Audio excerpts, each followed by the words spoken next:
Assalamualaikum warahmatullahi wabarakatuh.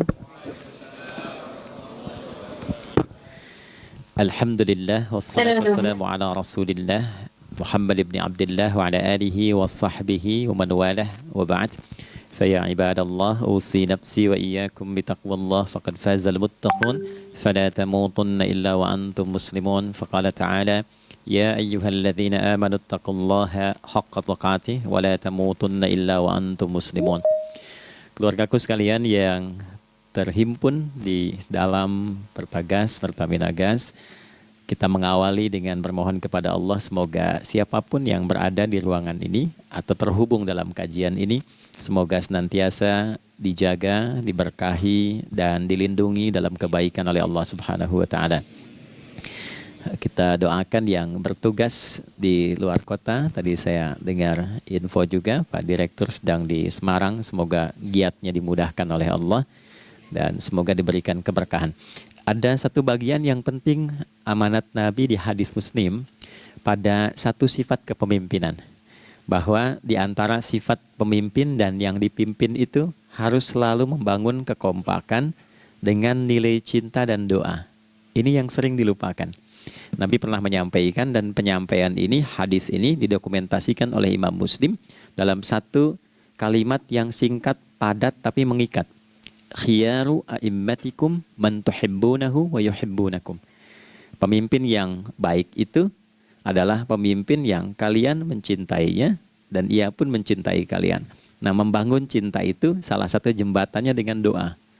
Oleh karena itu, di antara doa yang dianjurkan saat Anda memulai pekerjaan, itu bukan hanya untuk pribadi, lancarkan pekerjaan saya.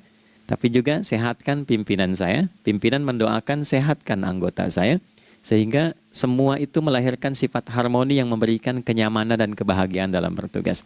Nah, izinkan saya mengawali dengan itu dulu, karena itu di antara sunnah yang seringkali terlupakan.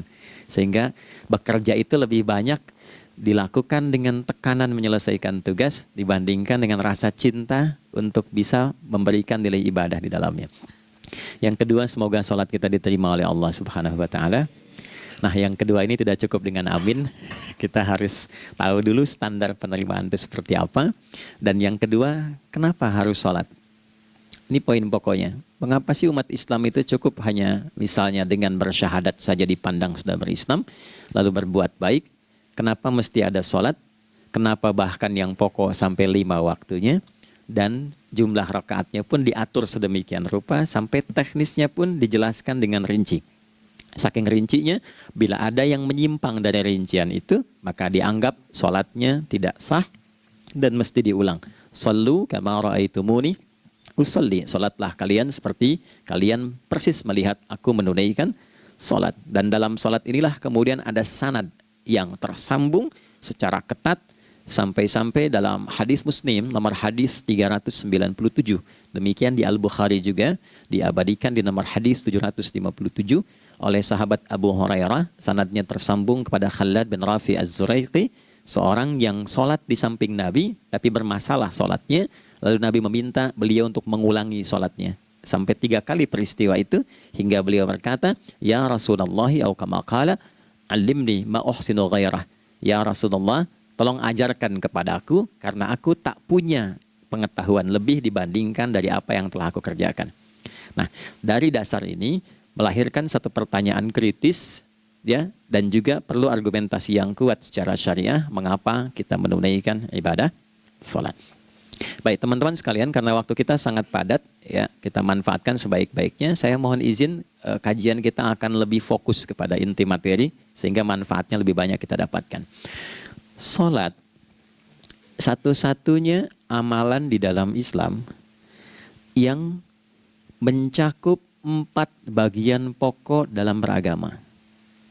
Jadi ketika seseorang menetapkan dirinya beragama dan ciri satu nilai agama itu bernilai benar, ya, dalam nanti kalau kita mau komparasikan atau kita riset, itu ciri pokoknya ada 4. Satu, ada aspek namanya aspek keyakinan, ya, tauhid atau akidah. Nggak mungkin kan beragama kalau nggak yakin. Ya, karena itu pasal 29 ayat kedua itu mengandung nilai keyakinan. Negara menjamin kemerdekaan tiap-tiap penduduk untuk memeluk agamanya masing-masing dan beribadah menurut agama dan kepercayaannya itu. Ya, jadi nggak mungkin kita bisa menghasilkan nilai kepercayaan dan ibadah kalau tidak ada unsur keyakinan. Atau bahasa kitanya disebut dengan iman. Ya, iman itu nanti juga dipaku dalam setiap nilai kebangsaan di konteks Negara Kesatuan Republik Indonesia. Ini yang paling membahagiakan. Jadi mau jadi pegawai apapun itu syarat, ya, salah satu syarat yang melekatnya beriman dan bertakwa kepada Tuhan Yang Maha Esa, gitu kan?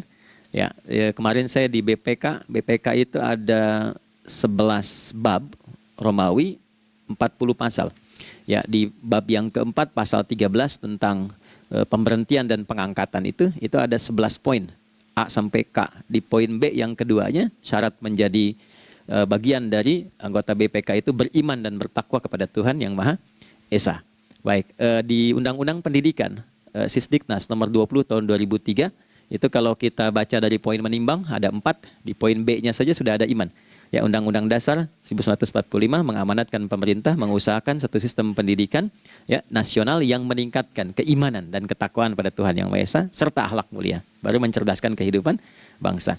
Ya, secara singkat, satu, agama dianggap benar kalau ada doktrin keimanan, ada akidah, ada tauhidnya. Yang kedua, ada ibadahnya. Ya, sebagai pembuktian kita beriman, buktinya apa? Ya kan? Saya beriman kepada Tuhan, kita tetapkan, misalnya Allah. Apa pembuktian keberimanan kita kepada Allah? Ya, kan pembuktiannya itu mesti diwujudkan dalam bentuk sikap. Sikap itulah yang disebut dengan ibadah. Nah, konsepsi ini ada di Quran surah ke-20 Thaha di ayat ke-14. Innani anallahu la ilaha illa ana fa'budini. Ya, sungguh aku tegaskan bahwa akulah Allah, satu-satunya Tuhan yang layak dipertuhankan dan disembah. Ketika Anda mempertuhankan aku, fa'budni, maka buktikan kebertuhananmu kepadaku dengan menyembahku. Karena itu namanya Allah punya dua arti. Satu yang dipertuhankan, kan? Ilahun wahid. Yang kedua yang disembah. Ya, jadi yang dipertuhankan dan disembah. Oke. 3. Yang ketiga harus punya unsur praktikal atau implementatif dalam interaksi kehidupan. Ya, jadi bukan cuma nyembah Tuhan, bimbingan kehidupannya apa? Implementasi dari ibadah itu. Ya, ciri umat beragama itu kan bukan hanya sekedar saya yakin, beriman, saya ibadah. Terus bukti ibadah itu dibawa dalam berinteraksi hariannya seperti apa wujudnya. Ya, makanya ketika dulu orang itu jujur, orang itu bangga dengan kejujurannya bukan sebagai orang jujur, tapi sebagai muslim. Jadi ketika ditanya, kenapa Anda jujur? Karena saya muslim. Ketika ada seorang penggembala di Sahara yang sangat gersang, diuji oleh Umar bin Khattab, ingin diambil kambingnya, kan kisahnya viral kan? Baik ya? Oh, tapi ini bukan punya saya. Bilang aja pada tuan Anda, kalau kambingnya hilang satu dimakan serigala. Lantas di mana Allah? Jawaban itu yang menggetarkan kepada jiwa. Jadi kebenaran yang diungkap dengan sikap kejujuran itu implementasi nilai beragama. Nah, jadi praktek ibadah ada di muamalah. Oke, satu akidah. Akidah dibuktikan lewat ibadah, ibadah diimplementasikan dalam muamalah. Itulah sebabnya nanti seluruh bagian tubuh kita ketika digunakan untuk bersifat dan bersikap, itu ada tuntunan iman di dalamnya.